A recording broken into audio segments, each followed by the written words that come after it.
I know for a fact Marcus Rashford is a better player than Raphinha. We need a team full of players who want to be there, who want to work with the manager, and if they don't want to, for whatever reason, then they have to go. I think he'd be great for Bayern Munich. I think he'd be great for Barcelona. I think he would probably do a job at Real Madrid. I don't think CalvertLewin played as many minutes as Gyokeres scored goals. Hello, I'm Angelina Kelly and welcome to The Window, talkSPORT's daily video transfer update and your go-to guide for all of the biggest football moves. Coming up, we will be getting the latest on Manchester United, including why they're not making signings, why Marcus Rashford will be a success at Barcelona, and reaction to the latest on Bryan Mbeumo. Joining me today is Stretford Paddock's Joe Smith. Joe, great to speak to you. Now, first up, everyone has been talking about the infamous five he wants out at United. They've reportedly been told to not report back to training. Do you like that attitude from the club, or do you think it's too harsh? I think right now it makes sense. I think if we've still got another infamous 5 or 6 or 7 every single summer for the entirety of Ineos's reign or Amrim's tenure, then I would start to worry. I think you don't want a manager and an ownership that is constantly falling out with players, especially ones that, let's be honest, in the case of Rashford and Sancho in particular, they're two of the biggest earners. Anthony, I think, is our second highest ever purchase. So these are big names and big players that we spent a lot of money on. You don't want them just constantly being kicked out and ostracised at the club. But I think right now, for what we need, it makes sense. We need a team full of players who want to be there, who want to work with the manager. And if they don't want to, for whatever reason, then they have to go. And I think we have to show a hard line on that. But yeah, come back to me in 12 months' time, if, Maguire and Mbeumo and Cunha are all not allowed to come back to training because they're falling out with the manager, I might start questioning who's to blame here. But right now, yeah, I get it completely. Oh, 100%. I'm definitely concerned if that's happening. Overall, looking at those 5 especially, why do you think the club has struggled to sell players? Well, because there's indications that they don't want to be there and that they are willing to go against the wills of the manager. And in the case of Sancho, I think in particular, he's had a loan at Borussia Dortmund that was all right. He had a really good game against PSG, but other than that, was pretty underwhelming. You've got Marcus Rashford, who again was good at Villa, probably better than Sancho was at Dortmund, but he's on so much money, 300 plus grand a week. Garnacho feels like a bit of an easier sell, but again, there's indications, and the fact of the matter is he's fallen out with the manager. So do you want to buy a player that you know is capable of falling out with a manager? Ideally, no. I'm sure someone will have him, but if I was a buying club, I would be waiting till the very end of the window where you know for a fact that Man United either have to sell them for cheap or allow them back in the squad. Two things that we don't want to do. So if I'm a buying club, why would I put a bid in for Rashford now? Why go for 40 million now when I might be able to get him for 25 million on the 30th of August? It doesn't make any sense. So I think United are in a tough position where we have to get rid of these players, but at the same time, we can't insist that a club comes in and buy them. Like if we were the buying team and, let's say Napoli had a player that they just didn't want, he couldn't join there. For instance, Viktor Osimhen, again, that one might rumble until the end of the window because he can't go back to Napoli. So the later it goes, the better position the buying club is in. And it's a difficult situation for Man United to be in because we want to sell these players so we can buy more. But if you're a buying club, it makes complete sense to wait to the end of the window. Why would you do it now? There's no point. Now, Marcus Rashford is reportedly back at Manchester United's training complex at Carrington undergoing individual sessions. He's been stripped of the number 10 shirt that's been given to Matheus Cunha. Rashford is holding out for this move to Barcelona. Do you think he actually deserves the move to such a big club? Do you think he will be a success? Well, to answer that last question, yes, I do. I think he'd be great for Bayern Munich. I think he'd be great for Barcelona. I think he would probably do a job at Real Madrid. Not that they need left wingers because they've got too many, if anything. But I think in the right system, especially a system that isn't England, where you don't necessarily have to be as intense off the ball all the time. And I'm not saying people don't work hard for Bayern Munich or Barcelona, but we've seen, look at Raphinha. He was a decent Premier League winger, good player, on the up in his career, but he's gone from being those things I just mentioned to being in the contention for winning the Ballon d'Or. I think he got 50 goals and assists last season for Barcelona. I know for a fact Marcus Rashford is a better player than Raphinha. I've seen it across multiple seasons when they were playing in the same division as each other, that Rashford is a better player. So I think if he goes to Barcelona, they can somehow sort the wages out. I think it'd be a great success there. Bayern Munich, another one, I know there was some links with them. Another great success there. Serge Gnabry, again, we saw him at Arsenal. I know it wasn't the same, and he developed into his mid-20s and he got better. But there's a spell at Bayern Munich where he looked phenomenal, banging in goals all the time. Rashford's a better player than him.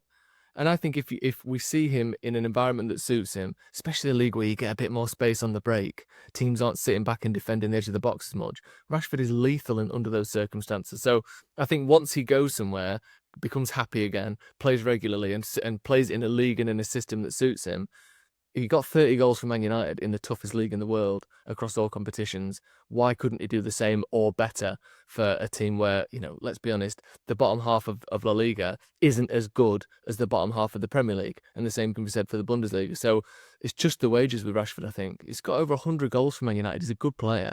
He just needs an environment that suits him and a league that suits him. If he gets that, he'll smash it. Yeah, I guess when you see a player like Antony be able to have success in La Liga, you can't rule it out for Rashford too. Looking at other players, I have to ask, where do you sit with Alejandro Garnacho? He really does split opinion. He is another one where I don't think he's done anything that bad, to be honest. He's not been out on nights out, missing games, missing training. He's just a bit of a young kid who's a little bit, I think, immature at times, on and off the pitch. I don't think he's a bad guy. I don't think he's insert any swear word you want in there. I almost said one. He's not like that. He's a normal kid who's a bit mardy at times. But in the grand scheme of football, look at some of the stories you hear of some legends down the years doing crazy stuff off the pitch. He's not like that. He just wants to be a bit more loved. And the problem is at Man United, when he's got this vision in his head of being the next Ronaldo or whatever he sees himself as, he takes the ball when he should pass. He shoots when he should pass. He'll cut inside and dribble when there's another man on. He could have, put it over his shoulder for an overlap. He needs to be in a team where he can either, A, grow up a bit in an environment that isn't quite as critical as Man United, so that in 2-3 years' time, he'll just naturally develop into a bit more of a mature person, and he'll play that way. Or he needs to play for a team where doing the things he does now isn't so much of a detriment to them. Like I said, not to make everything like the Premier League's better than everything, because the Premier League teams don't win the Champions League every year. But I do think there's an understanding with Premier League teams that you have to be physical, very physical. You have to work hard off the ball. And if you don't get things right, defenders are so good, goalkeepers are so good in the Premier League, that if you're not making the right decisions, you just get lost. You just become another player, dishing out 6 goals, 3 assists a season. And unfortunately, Garnacho's sort of locked in that. When you couple that with the fact that he's had a few off the field sort of blips, I don't want to say he's been a bad person or anything, but when you put those two things together, what Man United need right now is hard-working players who do the right thing and who play maturely on the pitch. Look at Bryan Mbeumo. I know we haven't signed him yet, and I'm not sure. Hopefully we'll get onto that. What sort of saga that's becoming. But he's almost the opposite of Garnacho. He's so statistical and methodical in the way that he plays. He's got a bit of the sort of Mo Salah's sort of Saka's about him, where you're almost like you're watching a robot, where every time I get the ball, I'm going to do it calculating, do the right thing, put the ball in a good area, pass if there's a pass on. He doesn't play with any waste, and I feel like Garnacho plays with too much of that. So if you can get 40, 50 million quid for him, that would be fantastic, because you move away from a player that is clearly at odds with the manager on certain things, isn't quite performing the way we want in the league, and also we can transition into a team where we make the right decisions time in and time out. Not trying to remove all the personality and flair from Man United, because that would be a shame as well. But that personality and flair isn't amounting to a whole hell of a lot at the moment with Garnacho. You mentioned Bryan Mbeumo there. He's expected to undergo a medical this week. Talks are ongoing as Brentford are demanding £65 million, having rejected £55 million and £62.5 million. Is this getting a bit ridiculous? Is he going to be worth the wait? It is getting a little bit ridiculous, yeah, it is. Because it's like we've been locked arguing over what is amounting to less than 5% of an extra boost on this deal. It seems like it's 2 or 3 million we're fighting over. It is a little bit ridiculous. Maybe though, United's finances are a little bit tighter than we think, and we're worried that if we sign him and we don't sell any of the fabulous 5 or whatever it is we're calling them these days that need to leave, that we won't actually have the money to do so. Because if you pay that deal, let's say the difference between paying it over 3 years and 5 years, that's an extra 3 or 4 million per year, which means that if we're only a couple of million on the fence, then an extra 2 or 3 million on his transfer fee, now you're 10 million over, and United can't afford to do that. So I wonder if it's it also, we know for a fact that when you buy a player for X, the next time you want to buy a similar player, the selling club is going, well, you bought him for X. I think people quoted Anthony at us all the time. People quoted Harry Maguire's fee at us all the time. So if you go 70, 75 million for Mbeumo, then the next time you want a player who's Premier League proven, maybe even a couple of years younger than Mbeumo, they want 85, 90 million, and we can't be sort of held like that. So it's important we get the fee right. But what are we on now? The 9th of July. We've been back in training this week. We've got a game in a couple of weeks. You want to get players in for the manager. And every day that you wait is one less day of training, one less day to understand the tactics and how the manager wants them to play. So there's a line there. At some point, United just have to go for it. But I do understand why they're trying to get the fee and the structure of the deal in a way that suits them. Because, again, it might affect the next 2, 3, 4 years at Man United. I know it sounds like a big overstatement, but that's how things work. Yeah, that's a really good point. Looking at the number 9 situation now, Viktor Gyokeres will be an Arsenal player, it's looking like. 5-year deal, £200,000 per week. How big of a loss is that for United? Is it a failure? Do you think that losing that Europa League final is what lost us the player? Maybe it was the Europa League final, but then also it only seems like Amorim is the one who's sort of really keen on him. From what you hear and the reports and in the media, it sounds as though Ineos and that side of the club were interested but less keen, and Amorim was really keen, which makes sense. He's played under him before, but I do feel like it would be such a big risk to spend money we don't have yet on him, especially when there's going to be so much pressure on him if he does join. Look at what happened with Ten Hag and the likes of Antony and Martinez, Antony in particular, obviously. Not only was that transfer a bit of a failure, but it was a failure that was just distributed 100% on the manager. It's almost as though, well, he played for you before, so you must be the only reason he's here. And if that transfer doesn't work, basically the fee that we paid was attributed to Ten Hag. The fact that he wasn't very good was attributed to Ten Hag's man management, judge of character, judge of play and everything. And I think that was one of the reasons why he ended up leaving. I'm not saying it's all on Antony, but if we'd have signed Antony for 30 million instead of 90 million, Ten Hag might still be here. You know, the pressure just mounts and mounts and snowballs. So, again, I'm not too disappointed that we haven't signed a former player, because we're in this weird narrative where if you sign up one of your old players and it doesn't work out, then you're a disgrace. You don't understand how good the Premier League is and you've wasted money. So let's get someone else, but we do need to get someone else. Could that someone else be Dominic CalvertLewin? Are you into that one? So it's a bit of a drop-off off Gyokeres, isn't it? Gyokeres scored the most goals of any striker in the world last season. The most in the world of all of the top leagues across the whole planet. Gyokeres scored the most. I don't think Calvert-Lewin played as many minutes as Gyokeres scored goals last year. Like, it's such a drop-off. I think if we do get someone like a Calvert-Lewin, who also been there with Vardy, Callum Wilson, these kind of like coming to the end of their time at a club that, I know they finished above us, all of them this season, but in your head, although Leicester didn't, in your head, we're a bigger team than Newcastle, we're a bigger team than Everton. Like, if we're getting cast-offs from bottom half teams, then that tells me that we still think Højlund will be the number 1 next season, or the number 9, should I say, next season. Because you don't bring Vardy in to play 45 games in league and cup competitions. He's incapable of that. So you either bring Vardy and, I don't know, Osimhen, which I don't think will happen, but someone like that at a starting number 9, or you're basically saying it's going to be Højlund's position again, which is in itself a bit of a worry. You mentioned Viktor Osimhen there. It looks like he's heading back to Galatasaray. He's costing them around £64 million reportedly, which is roughly what United are going to pay for Mbeumo. Should United have pushed a bit harder for him, do you think? I do, yeah. I think he's great. I think he's a really good player. And not just that, I think he really suits the way we play now. I think you allow your number 10s to build up, your wing-backs to build up, and you put balls on the 6-yard line, on the penalty spot, those cutbacks that we see under Amorim. Osimhen's an absolute monster in the 18-yard box, on the floor, in the air. He's got the pace to play in behind as well. If we're playing out from the back, those quick sort of over the tops or through the lines, Osimhen can do that. He strikes the ball so cleanly and so well as well. I think it's the wages though, isn't it? It seems like it's a salary issue.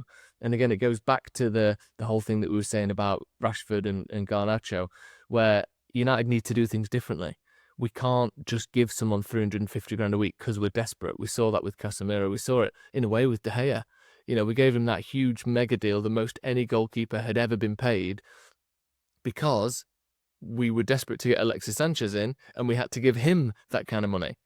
So things do have a snowball effect. So if we're saying as a blanket rule, no new signing gets more than 250 grand a week or whatever it is, whatever the number is, and still a lot, and Osimhen won't adhere to that, or that deal can't be done under those parameters, then I don't want it. Because short term it might be helpful, but medium and long term, we end up with a situation that we've had for the last decade, which is players turning up, essentially mercenaries who know they're going to get more money at United than anywhere else. They don't really want to be here, and they're gone within 2 years for a loss.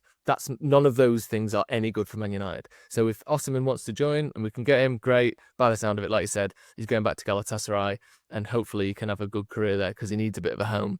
But yeah, if it's not going to work for United under those circumstances, I don't want him. Something else I wanted to ask, are you concerned about the lack of incoming signings and actually the lack of solid links to more signings?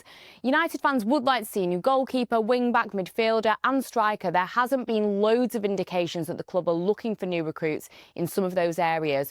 Or in a way, when you think about the last transfer window last summer, United were linked to so many different players. Is it good that we're not just being thrown at every single name? Yeah, I think the lack of genuine contact seems to be a bit of a concern. But I do agree with you that I think we're a bit more focused in our approach now. There seems to be less leaks. There seems to be less room for speculation, which is a good thing. Slightly more boring, but I don't imagine United are just doing nothing behind the scenes. I think, in the past, was it Ronaldo was up for a new contract this summer, wasn't he? In the past, United would have been in a point where it would have been worthwhile writing a story saying Ronaldo could return to Man United because we'd all believe it. When you got Ed Woodward dishing out the cash left, right and centre, people would have gone, yeah, Ronaldo come back. I mean, he's better than what we've got. Let's get him. Whereas now, no one in their right mind would believe that a 550 grand, £1 million, £2 million a week, whatever he's on, Cristiano Ronaldo could possibly come back to United. And I do like that. We're seen as a bit more sensible now. But there's sensible and then there's sort of conservative and then there's shy. And I don't want us to be shy in the market because what we do definitely need is a turnover of players. We do need new players. We need to be able to get these players out who are done with the manager, who are done at Manchester United.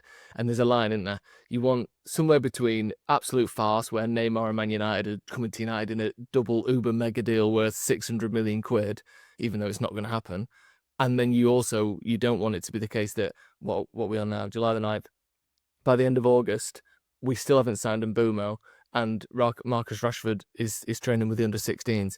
We have to find that balance. But I'm not disappointed that there hasn't been this sort of scattergun approach to transfers like there seems to have been for the last 10 years. But we'll have to wait and see to the end of the window because right now I am getting a little bit worried in the other direction. And finally, is there anyone specific that you'd like to see at the club? I mean, let's get Mbeumo done to start with. He's not here yet. Let's sort that. Because if that doesn't happen, like we've all just gone, yeah, that's happening now. That'll happen. If it doesn't, that is a disaster. Because he wants to join. We've got the money. He's not that much. I know 60 odd, whatever, is a lot, but it's not 80, 90 like we've been suckered into before. If that doesn't happen, that's a disaster. In terms of players on top of that, I'm up for United picking someone who is a bit more unknown. Someone that isn't just, we've been linked with Vlahovic, we've been linked with Ollie Watkins. I think they're a bit bog standard, aren't they? They're some of the biggest names in Europe and have been for, 5 or 6 years.